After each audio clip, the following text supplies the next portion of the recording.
శ్రీమద్ ఆదిశంకరాచార్యులు రచించినటువంటి భజగోవిందంలోని 6వ శ్లోకం.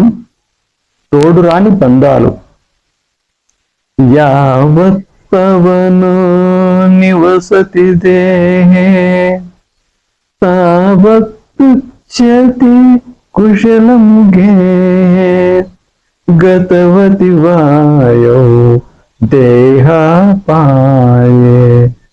భార్యా బిభ్రతి తస్మిన్ కాయే. దేహంలో ప్రాణం ఉన్నంత వరకే స్వజనులు పలకరిస్తారు. ప్రాణం వైదొలిగితే ఆ కళేబరం చింతకు వెళ్ళడానికి భార్య పిల్లలే కాక సేవకులు కూడా భయపడతారు. ఈ శ్లోకంలో వృద్ధాప్య ఘట్టాన్ని వివరించి ఈ శ్లోకంలో మరణం ఆసన్నమైన చివరి ఘట్టాన్ని తెలియజేస్తున్నారు. మన ఋషులు ప్రయోగించే పదాలకు చాలా విలువైన అర్థాలున్నాయి.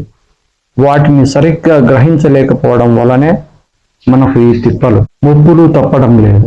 దేహం దహనయోగ్యమైనది. శరీరం శీర్యమాన స్వభావము అంటే కృషించిపోయే తత్వం కలది. కళేబరము వ్యాధిగ్రస్తం అంటే రోగాలకు పుట్టినిల్లు అని అర్థం. పై అర్థాలను గమనిస్తే ఈ పాంచభౌతిక దేహం అస్థిరమైనదే అని నిస్సందేహంగా అర్థమవుతుంది. అయితే ఈ దేహాన్ని నిలిపి ఉంచేది ప్రాణమే అని ముందు చెప్పుకున్నాము. మన వద్ద ధనం కట్టలు కట్టలు పడి ఉన్నా, మన చుట్టూ బంధుమిత్ర పరివారమంతా చుట్టుముట్టి ఉన్నా, మేరు పర్వతమంతా కీర్తి ప్రతిష్టలున్నా, ప్రాణం లేకపోతే ఇవన్నీ సున్నా అని గ్రహించాలి. ధన జన ఘనకీర్తులతో ప్రాణాన్ని కొనలేము కదా. ఒకవేళ బాగా మనల్ని ఇష్టపడే వ్యక్తి ఎవరైనా మన మృత్యువును వారు స్వీకరించి రక్షించగలరా? అది కుదరదు. మన కీర్తి ప్రతిష్టలు కూడా మృత్యువును తప్పించలేవు. కాబట్టి ధనజన ఘనకీర్తులతో ప్రాణాన్ని నిలువరించలేము.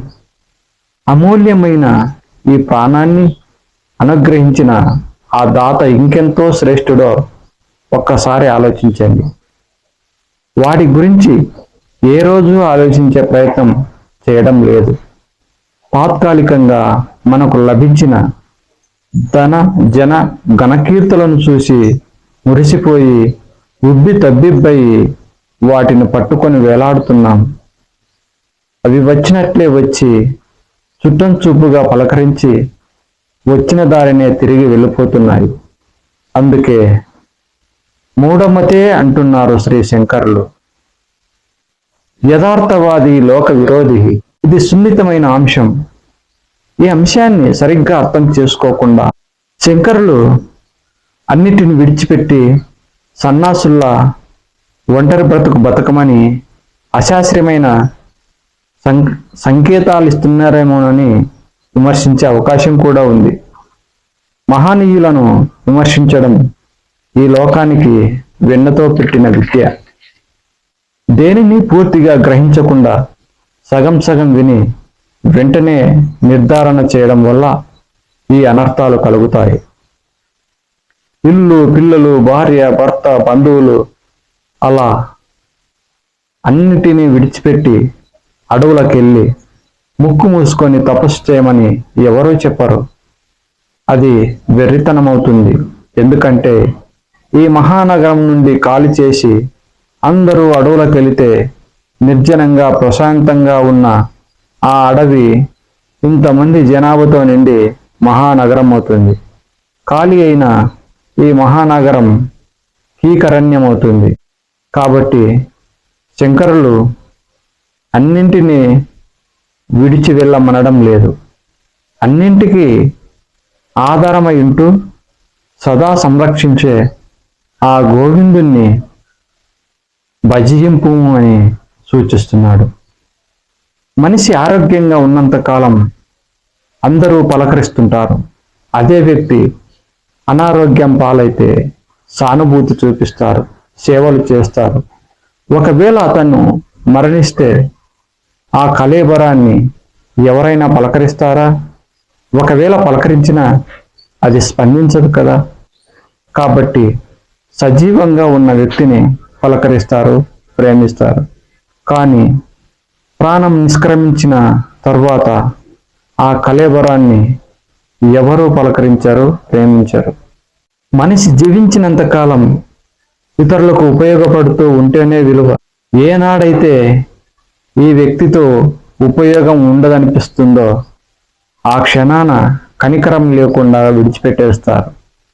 ఇక చనిపోయిన తర్వాత ఈ కళేబరాన్ని ఎవరు మాత్రం ప్రేమిస్తారు? శారీరక సంబంధంతో పవిత్ర బంధం ఏర్పరచుకున్న భార్య అయినా భర్త అయినా చనిపోతే ఆ కళేబరాన్ని చూసి బాధపడతారు. ఒకంత భయానికి లోనై దూరంగా ఉండి చింతిస్తారే తప్ప కళేబరాన్ని ఎవరూ ప్రేమించరని శంకర్లు చెబుతూ మనిషి జీవితంలో మార్పు చెందే వివిధ 7 దశలను వివరిస్తున్నారు.